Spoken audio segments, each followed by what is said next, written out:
Tonight on News 5 Live, Roaring Creek resident Tim Roy Neal is gunned down across the street from the village police station. The cold-blooded murder is captured on camera. Police look for one of their own and 3 missing firearms.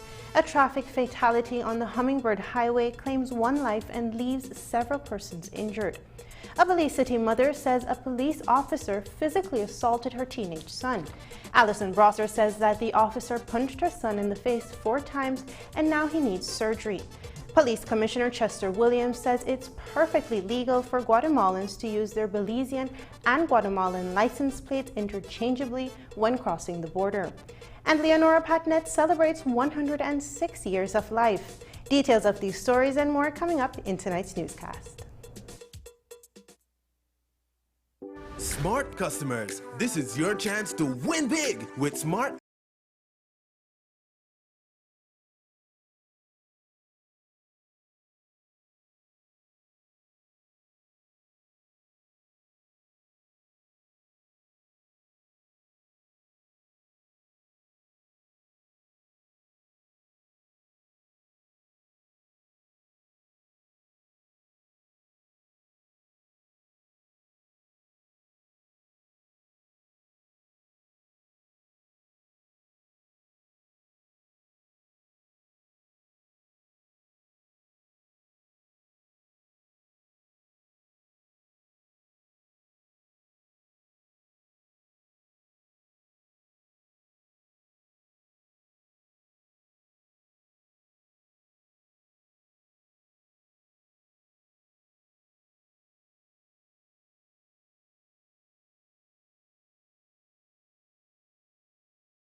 Good evening. Welcome to News 5 Live for Friday, December 13th. I am Charlie Hutchinson.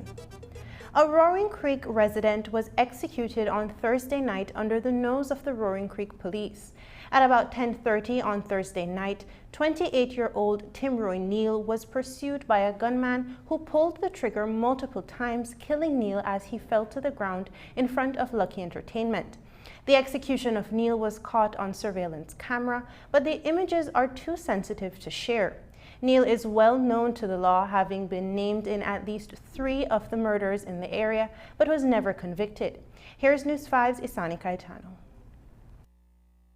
28-year-old Tim Roy Neal has been featured in our newscast on 3 prior occasions, beginning in June 2010 when he walked off a murder charge for his alleged role in the stabbing death of a Hatteville resident 4 years earlier. Tonight, his body remains at the morgue in Belmopan after he was ruthlessly gunned down on Thursday night in Roaring Creek. One of my cousins called me and he asked me where I am. I tell him in my house in Ladyville, in my bed. So he said, I have bad news for you, cause he said, what happened? He said, they just shot your son last night. I said, what? They shot my son. I said, first thing I asked is, he died? He passed away? He said, yes. So I start screaming. I could start screaming and bawl. And I just run downstairs and try to check my next son because he was not home with me, so I can see where he lived and me. So when I reached downstairs, my son come up and he hugged me and tell him that my son passed away. According to police, Neal was in the vicinity of Lucky Entertainment on the George Price Highway sometime after 10:30 p.m. when he was pursued by a lone gunman who executed him at point-blank range. Neal's murder took place just across the street from the Roaring Creek police station. At this time, all I can say is that the victim, I think Tim Roy Neal, was associating at some entertainment spot in Roaring Creek last night, sometime around 10 p.m. And he was accosted by a lone gunman who fired shots at him and fatally wounding him. Police are looking for one person and the matter continues to be investigated. Sir, are you able to say at this point if there is anything connected to Mr. Neal's past that may have resulted in his murder? Well, I don't like to go into the past history of persons who are victims of murder, but I will advise you to go into your archives and you will see what you need to see there.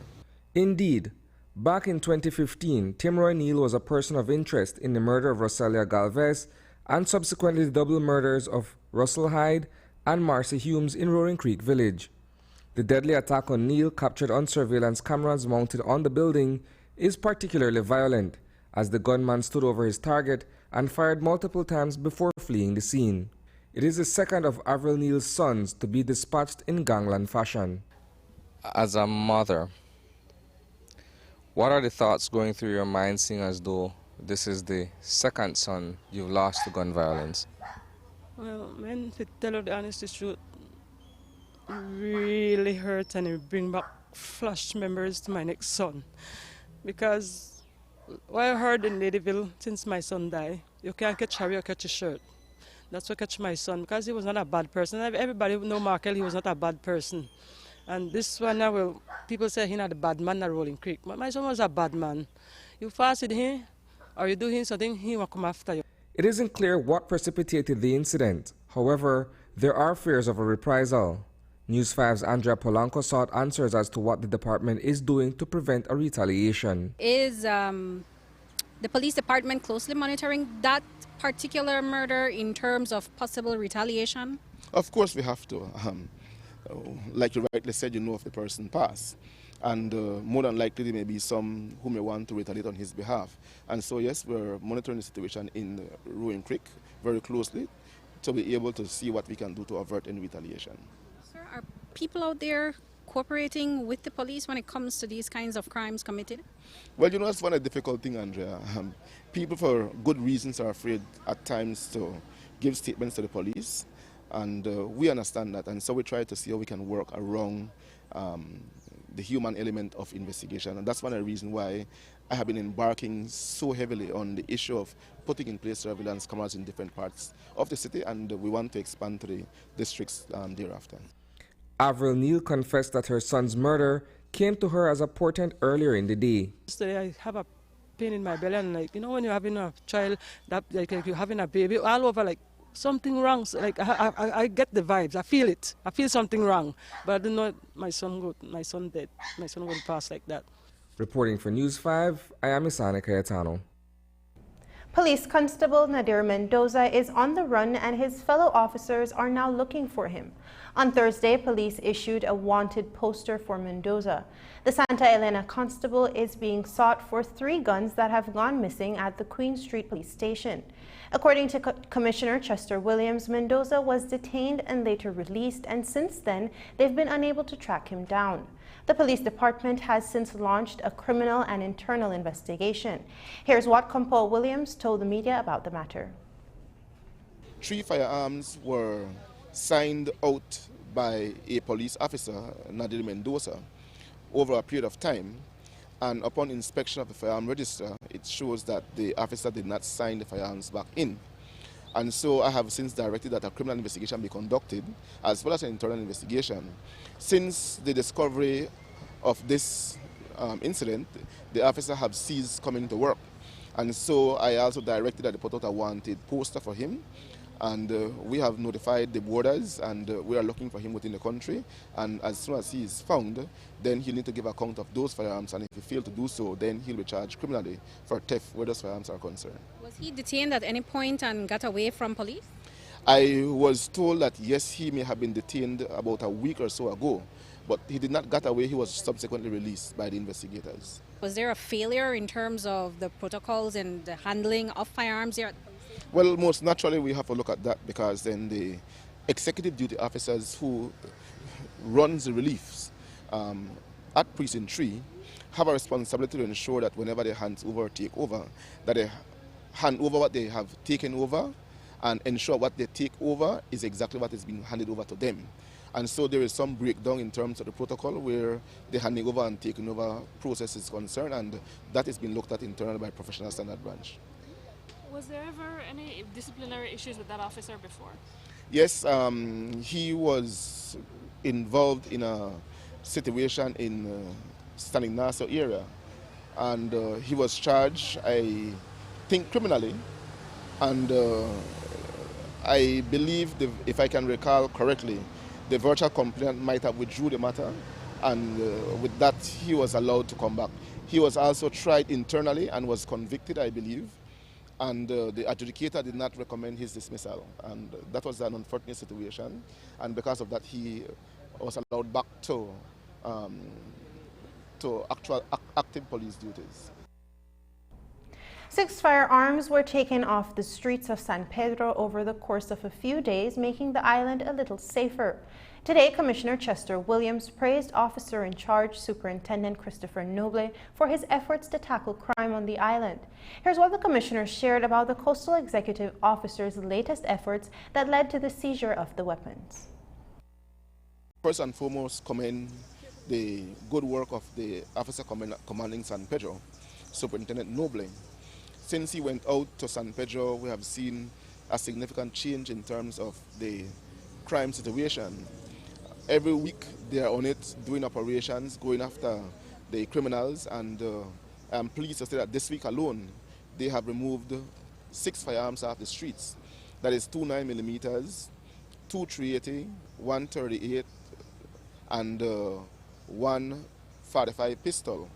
For those firearms, 5 of them arrest is being made for, and 1 was a found property. So again, it continues to show the good work that the officer in San Pedro, along with his team, are doing in ensuring that the island of San Pedro is kept not crime-free, but keep crime at a really minimal or acceptable rate. Around 4 o'clock this afternoon, a traffic fatality claimed the life of a woman. The victim was traveling in a van when a collision occurred on the Hummingbird Highway near Pomona. The vehicle was transporting DFC workers and heading to Dangriga. Several other persons were injured and transported to the hospital. On Thursday, Commissioner of Police Chester Williams and his senior commander visited Bencaviejo del Carmen, San Jose Socots, and Arenal Village to gain first-hand knowledge on Guatemalan bandits operating in the area. Due to the number of incidents that has residents on edge, the roads used by the bandits to get away in stolen vehicles have been blocked. During Thursday's interview, the commissioner was asked about the frequent practice carried out by Guatemalans when crossing the border. Guatemalan vehicle owners license their vehicles in Belize and Guatemala, and when they cross the border, they change their license plates. Williams says there is nothing illegal about it. There is nothing wrong or illegal in them using different plates when they operate in both countries. So long as the vehicle is operating within the Guatemalan area, there's nothing wrong for them to use a Guatemalan plate. And if it is that they choose to come over to Belize and use a Belize plate, then they can do that. Bear in mind, though, that the law do provide that you can bring a vehicle into the country with a foreign plate, and you can use that foreign plate for a maximum, I think, of 3 months under a temporary license. And so there is nothing illegal with that per se. What we need to do is to ensure, though, that we monitor these vehicles because they're in our system, and to ensure that whenever they're operating within our country, that they have the required license plates that they have been issued with. What about when they come through Calaclick and they change their license plate? They put on the Belize license plate and they drive into Belize, to any part of Belize with cargo and so. I mean, is that permitted? How can you combat that? If it is licensed in Belize as well, and it is licensed to carry cargo, a B license, then yes, they can do that. Coming up, we'll hear from the Forensic Department on tests sent overseas relating to missing Annie Young.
The disappearance of Anisha Young 1 year ago continues to raise more questions than answers, and her loved ones are no closer to finality on her whereabouts or that of her remains. On Tuesday, Young's family, along with Jose Luis Espat, who has been working closely with them to try and locate the missing Belize City resident, held a live press briefing on social media to provide an update on the matter. During that broadcast, several details divulged by Espat are now being disputed, including the assertion that the relevant authorities, that is the National Forensic Science Service and the Belize Police Department, should have sought the family's consent prior to resending samples believed to be Young's remains out of the country for testing. Earlier today, News 5 sat down with the Executive Director, Jian Cho, to get an official update from the Forensics Department on the matter. For that particular case, the first results that came back in May spoke to the DNA profile that could not be extracted because the sample was too far degraded. And that this was made public. Mr. Koh, I believe, from CIB had explained as much. No? Since that time, the family had reached out through the Commissioner of Police to the National Forensic Science Laboratory to attempt to try to get you could call it a second opinion, to see if it was something with that particular lab or something with the sample, why they could not extract any DNA profiles to determine yes or no if it was that of Miss Young. No? So we were in communication with the family through their spokesperson, along with Commissioner Williams. We talked about various options. We agreed that yes, we could try to allow, it's not common that we hand over exhibits to private citizens to do their own testing, but it's also not prohibited. It's something that we, as a courtesy, we are trying to provide to the family to give them relief, because at the end of the day, we want them to have closure just as much as the police would want to know, and we work closely with the police in that regard. So we looked at our other options. We have several options in terms of laboratories that we outsource DNA cases. Of course, you know, the National Forensic Science Service Laboratory does not have the capacity to do DNA testing in country, but our analysts and our crime scene technicians, they prepare exhibits that will be outsourced to various laboratories. And in the past, we have used the Caribbean Genetics Lab, which is associated with the University of West Indies in Mona, Jamaica. We have used the FBI laboratories to outsource cases as well for DNA analysis. According to Cho, there is still an option available should the Young family intend to pursue an independent DNA test elsewhere. He pointed out as well that all samples are the property of the respective clients that the NFSS serves, and those include the police department. We have since started to outsource a good amount of our cases to the Cayman Islands Health Services Authority Lab. So that's where we sent a second amount of the sample from that particular case that was recovered. The results have not come back yet, so I can't speak to that. But again, it was an attempt to try to get a second opinion from an ISO accredited laboratory as to whether the remains were indeed that of Miss Young. No? So that we expect the results back to the official results to come in the mail. The lab has released unofficial results, unofficial meaning it's not the actual written signed certificate. And so that has been communicated as a preliminary information to the police and to the family as well. Just again to try to so they don't have to wait till the actual report comes in the mail. Right? But since it's unofficial, I won't be able to speak to what those are on camera or on the air. So we had made attempts to find a second opinion, and still the original intent where we want to offer the family the ability to test on their own third-party lab, whichever they use, if they don't feel that the two laboratories that we have sent the samples to, maintaining of course all our chain of custody requirements, if they still are not satisfied with the result, they have the option to send it out to whichever lab they so choose. No? But I just want to make it clear that the NFSS, the forensic lab, we alone, in consultation with our partner agencies, the Belize Police Department, the Department of Public Prosecutions, the Office of the Director of Public Prosecutions, along with the Ministry of National Security, we decide where we send exhibits for police cases, because there are police cases. We don't need to seek approval for from any private citizen, whether it's a victim or the accused. We decide, because the forensic testing should be as objective as possible. We shouldn't choose a lab because there's an affiliation to any one side, victim or accused. The debate on butane prices continues. As you know, government enacted fixed prices on the commodity on November 15th to prevent predatory pricing. The move has triggered further discussions from both sides of the spectrum, those who support and those who do not.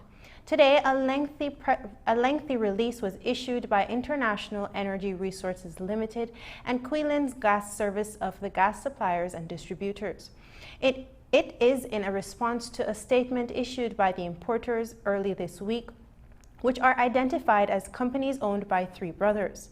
The gas suppliers make 3 points. First, they claim the 3 Mexican importers currently supplying butane across the country of selling below the fixed price, resulting in unfair competition in the local LPG market over the last few years. Second, according to the release, which carries copies of receipts to prove their point, even after sending out a statement, the companies have remained non-compliant both in the wholesale and retail sectors, selling below the fixed prices by as much as 15%. Third, the release states that the recent reduction in prices does not reflect the movement of international prices, as is claimed, but is a strategy to displace and replace the small LPG distributors and gain a larger control of the industry. The gas suppliers acknowledge that setting a floor to consumer prices may not be a best practice in any market, but say it is necessary when the suppliers, instead of competing in a free market environment, decide to collude against the consumer. Alison Broster is accusing one police officer of using excessive force on her 16-year-old son. On Sunday morning, her son was making his way on West Street in Belize City when he had issues with his bicycle. He and another friend decided to walk to a friend's house when they were searched by police officers. The officers found nothing incriminating on the youth, but a comment by the teenager was not received kindly by one of the officers. According to Broster, the police punched her son in the face at least 4 times. 2 truck of police pull up kind of West Street somewhere along there and meet them and ask for a search. So my son give them the search and the other young man. After they give the search, they walk across the street to some house along there. And my son told the other young man, he said, they are police come rush. He said, and after he tell them that, the police turn back and ask him, what you say? He said, and he tell her, nothing, boss. He said, and the police just punch her in the face 4 times. And after that, he said he may put up hand with them, but that too much of them.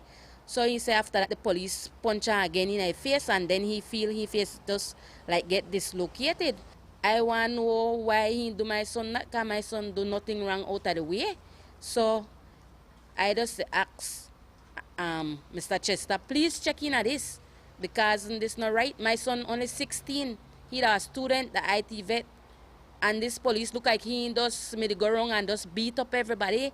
I don't know for what. Broster says that her son now needs surgery to repair his broken jaw. She says the doctor is charging $4,000. I just want Chester do justice for me and try compensate or make this police compensate, because I am a poor parent and I can't afford this. So I just want he just look into this, and I want to get justice, because this Francis, he can't go wrong and he beat up people like that. When we gone and do this x-ray and whatever, my son jaw was break in 3 places. His wisdom teeth is all the way to the bottom, so that do some damage too, so that have to be removed. So that a damage right there. So, and the doctor need $4,000 for do this surgery. We don't have the kind of money there. A large crowd gathered at the Queen Street Police Station today in Belize City. The crowd stood ready to bid on goods confiscated during criminal investigations but were never claimed. The auction started at 10 o'clock and bidders had their eyes on many items including bicycles, televisions, and a boat. Commanding officer of the prosecution branch, Superintendent Carol Tucker, says that the monies collected are put in the police reward fund. We have 100 and odd bicycles, the electrical items. We have 3 TV, and we have 1 boat and motorcycles for sale. We normally do it June and December, twice per year, and these items are unclaimed items that are found properties, and we sell them for auction. What is done with the money that's made from this auction? The monies are paid into the police reward fund after the day's sale. There is another home invasion to report. Here in Belize City, businessman Kishore Lalwani fell victim to thieves at his house on D Street. As early as 4:30, 3 armed thieves broke into his house as Lalwani and his family were asleep. The robbers made away with cash and a 2015 Toyota SUV with license plate BC63791. Fortunately, there are no reported injuries to the family. The case of 20-year-old Cameron Harris for the 2016 murder of 27-year-old Nelson Zelaya closed today. 6 witnesses testified in court. Zelaya was killed in his yard in Gardenia Village. The prosecution's main witness, who was 9 months pregnant and the common-law wife of the deceased, told the court that she witnessed the shooting of her common-law husband. But attorney Leroy Banner submitted that the witness did not have a clear view of the individual since she only saw him from behind and appears to have mistaken the accused with another individual known as Cameron Dominguez. She also testified she knew the accused and it was a bright sunny day. With those inconsistencies, Banner told the court that his client does not have a case to answer. However, senior Crown Counsel Shanice Lovell disagreed, arguing that the main witness saw the perpetrator for up to 25 seconds. The case was adjourned to December 17, 2019.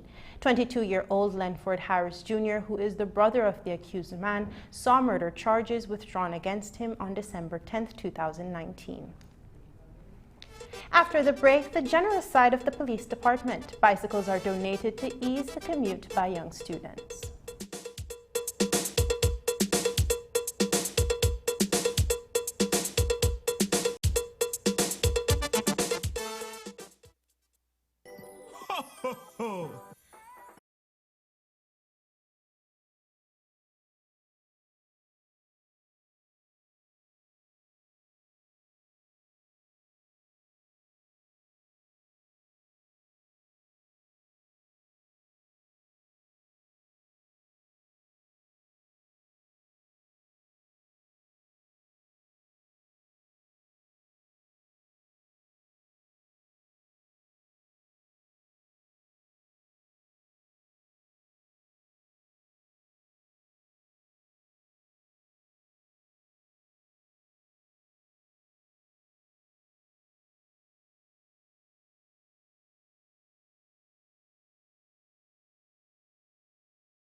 Next Gen, powered by Central TV and Internet. Just mischief, or is there a case for a closer look at a huge extraneous payout to the head of the Special Patrol Unit? If you ask Commissioner of Police Williams, he'll tell you that someone is trying to create problems over a non-issue, but others have raised eyebrows at the hefty sum collected by SPU Superintendent Aaron Gamboa. According to reports, Gamboa collected over $3 grand in compensation for working extra hours. Some calculations put it at over 200 hours in extra duties to put in by the head of the SPU. While Commissioner Williams told the media today that the payment was for legitimate hours worked during the September celebrations and that those payments were authorized by the Ministry of Finance after it was verified. Williams says that others have received more in extraneous payment, so he believes the questioning of Gamboa's payment is being stirred by someone who wants to create mischief. Here's how he explains it.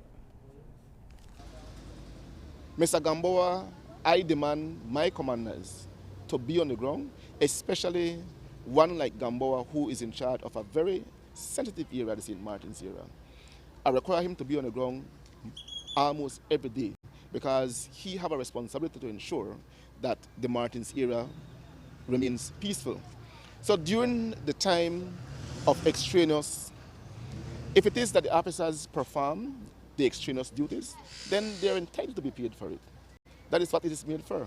And extraneous is not something that we just start paying. It has been paid from time immemorial. And they have had officers in the past who collected more than what Gamboa is collecting, but no issue is made of it. So I don't understand why now an issue has been made over what Mr. Gamboa collected. Sir, it's only because they're saying that Aaron Gamboa claimed that he worked 211 hours in 1 month. That's over $3,000 in overtime, and it would mean that he worked 7 hours extra every day, 7 days a week. Is that even possible? I do not agree with what you're saying. If you look at the timesheet, because the people who are creating the mischief do have the timesheet, and it has the hours that you work per day. There are some days that he works 15, I think there are 3 days within the space of time that he works 15 hours per day.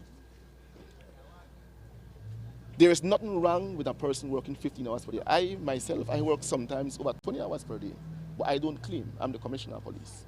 So it is not to say that Mr. Gamboa is doing anything out of the way. The people of Belize, I can say, were satisfied with the police performance during the September celebrations, and that had a lot to do with the officers on SPU that rely upon to work in the city and even in other places across the country to ensure that our citizens who are enjoying the festive season could have done so in a safe environment. So security comes with a cost, and the officers have worked, the citizens have benefited from their work. It is only right that they be paid for it. The Commissioner of Police gifted 10 bikes from its auction stockpile to a budding foundation on the south side called Charlie Burton Park Foundation. The foundation is being led by resident in the Gibnut and Antelope Street area, G. Michael Reed. Reed and a couple other people in the neighborhood transformed a bush lot into a welcoming park for the children and youth who reside in the area. They have since expanded their work to an after-school program, provided scholarships as well as some meals for the children.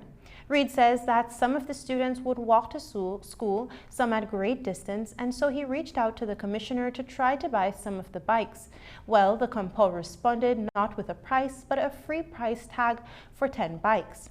This evening, Commissioner Chester Williams handed over the bikes to the students. Here's more from that event. And so what I did, I said to Mr. G. Mike, I said, instead of you purchasing these bicycles, I'm going to donate 10 of them to you so that they can be given to these children, and it will be used as a means of their transportation to go to school. And so I ensured that the bicycles that is being donated to these kids today are ready for a ride. I think a couple of them, the tires might be flat, just a matter of pumping, and then it is good to go. I believe that the bicycle go a long way for these children, and it is a part of the continued project that we have in the Gibnut Street area. We first started the park together, myself and G. Mike, and we get the cooperation of members of the public, and the park has been going, and I must say thanks to Mr. Reed for his continued effort in ensuring that the park is used by the young people within the area. And so far I can say that the Antelope given that street area has been transformed. You all would recall a couple months back that it was an hot area. Every minute gunshots were being fired. But since we put that park there and the children, the youth from that area have used the park in a productive manner, we have seen that the criminal activities within the area have declined significantly. So I want to personally thank G. Michael Reed and the other persons who are a part of the maintenance of the park for the good job that they continue to do in that area with the young people. And what we do is we select guys on a merit basis. We evaluate their report cards and whatnot and how they're doing at home and in school. And in fact, we had 14 that qualified. We have 10 bikes, so we're going to have a problem trying to figure out who's going to get what, no? But I did approach the commissioner, and to his credit, he called me back and said, well, you don't have to buy anything. I'll give you some. So I want to say thanks to Mr. Chester Williams. It is important to create safe spaces, and I think these children look at this environment as a safe space. We've been here for 4 years, and I'm happy to hear the commissioner say that crime in that neighborhood has gone down drastically. The residents of the area will tell you that they feel safer. The break-ins are not happening like they used to. You don't see the killings in the area like you used to. So there has been a vast improvement. As we try to put a foundation where these kids can build a positive life on and try to transfer to them all the principles that will make them into good citizens as opposed to a scourge in the community. The holidays are upon us. With just 12 more days to go before Christmas, the shopping has started, and this weekend going into the next, there will be a lot of people moving around and spending money. But during this time, the criminals, particularly thieves, are out and about. Commissioner Williams says that the police department, through its Special Patrol Unit, is already executing their policing strategies leading up to the holidays. As we head into the weekend, Commissioner Williams shares some tips that can keep you and your items safe. At this time of the year, it's the festive time. People are preparing for the holidays, and we have a responsibility to ensure their safety. And so we have our strategy in place to ensure that we make our citizens shop in as safe as an environment as we can.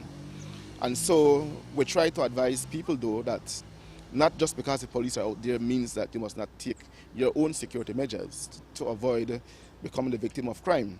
And so we advise you not to walk around with large quantity of cash. If you go to the ATM, do not walk out with your cash in your hand.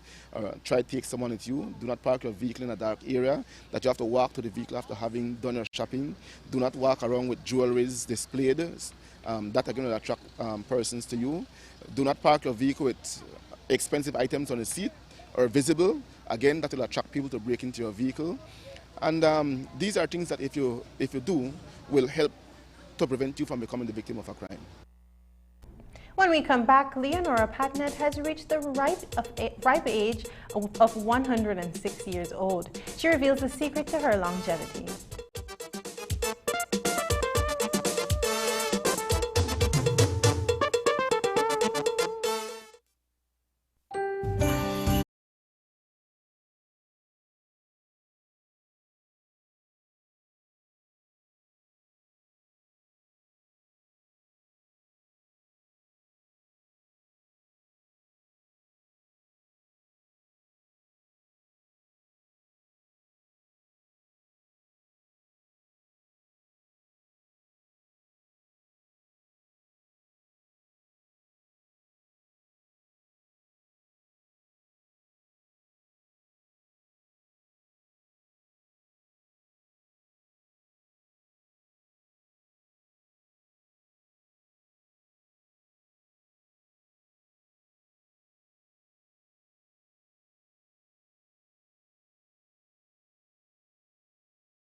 signing up for Smart's broadband.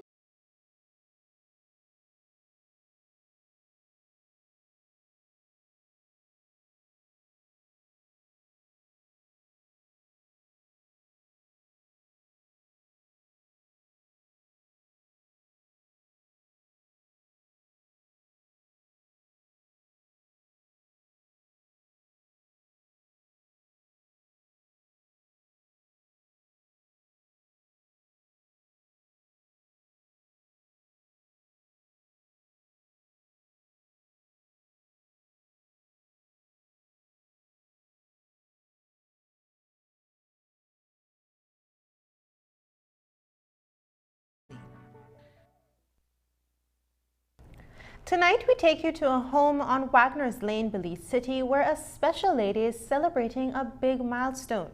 We stopped in to visit with Leonora Patnett for her 106th birthday today. The lively birthday girl was in her usual cheerful mood, laughing and sharing some of her wisdom.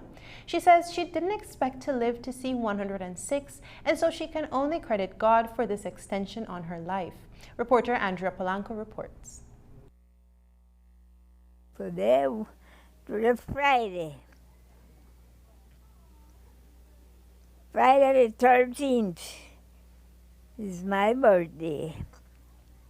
I'm 106. And I thank and praise the Lord to keep me so long. This is Leonora Patnett. Today she's celebrating a milestone, her 106th birthday. It's a ripe old age that most people don't live to see. So what's caused Patnett to live for so long? Only God could tell you. Only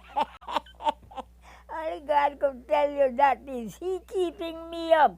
I pray that I live for seat, and anytime the Lord say, well, I'm ready for you, I'm ready to, because it's a long time that I live. It's a very long time. Did you expect to live this long? No, I never expected.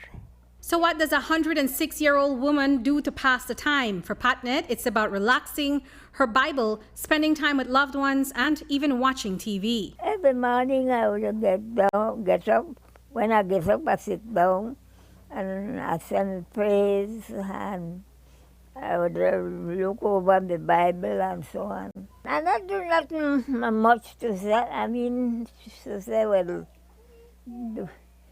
do anything and so on. But I would come out, sit down and listen to the, I like to hear TVN. Your daughter mentioned that you like watch basketball. Talk to me about that. Yes, I like to watch basketball, and the one that I like to see Lakers. So why you like Lakers? Because you see, when I first start with them, and they play so good, I get to like them. And I know some of them, as they start to play, and I see them, I know them, know their name. You eat anything? Oh, yes, I eat good. Talk to me about that. I eat good. What all you like? What all you like eat? I like to eat the wing, chicken wing and chicken foot. At 106 years old, Patnett reports that overall she's doing well. These days, she's still moving around, laughing, and at times leave the house to go to church. I walk around with the walker. Because I go in the kitchen too, and I get whatever I want, get out, I get it, So you're still moving around? Yes. You feel good otherwise, though? Otherwise, I'm all right. Just what knee problem you have? What happened with that knee? Talk to me about that knee. What happened with that knee? Well, the knee, you have sometimes, you have to take the vitamin, you know. And on this milestone, she shares a little wisdom for Belizeans. The advice that I would give them, well, they must live a good life. Don't drink, smoke. That's the one thing that they mustn't do. That's detrimental to them, but they don't know that. Patnet will go to church and have dinner with her family to celebrate her birthday. Reporting for News 5, I'm Andrea Polanco. Ahmadiyya Muslim community will be breaking ground tomorrow on a parcel of land along the George Price Highway for the construction of a mosque. The group of Muslims have undertaken several community outreach activities. President Naveed Mangla says that the mosque will further cement the community and foster a greater relationship with the public. It will be a place of worship which will be able to occupy about 200 worshippers. Then we have 4 small minarets and one dome which could be seen in this picture behind me and over there on my right also. Then it has one missionary residence and an office, and it has about parking space of 16 cars. So like I mentioned, this is just the first phase of it, and we wish to build more things here in Belize, not only in Belize City but wherever our missions in Belize are established. That particular time when we established the community, there was a lot of terrorism going on. Every now and then you would hear that, you know, a Muslim has done that, so people were a little bit hesitant. But through, like you said, the humanitarian services of the Ahmadiyya Muslim Jamaat in Belize, people are now able to recognize that these Muslims are different and they're here for the betterment of Belizeans. So they have welcomed us, and we look forward to making more difference here in the country. Coming up after the break, we have covered him over the years, but the well-known Jaguar junior buddy has passed.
The Belize Zoo today announced the passing of Jaguar Junior Buddy.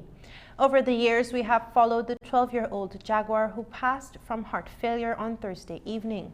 The exact cause of the heart failure remains unknown until further diagnostic testing is conducted. Founding director of the Belize Zoo says that Junior Buddy touched the hearts of countless students and visitors from across the globe. Every year, the zoo celebrated the Jaguar's birthday, and tonight, in memory of Junior Buddy, we take a look at his 10th birthday celebration.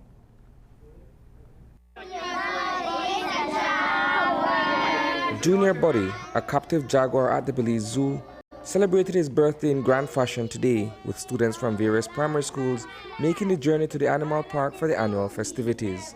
We're having a big celebration today for Junior, and we've invited some of his longtime friends from the villages of La Democracia and Mahogany Heights.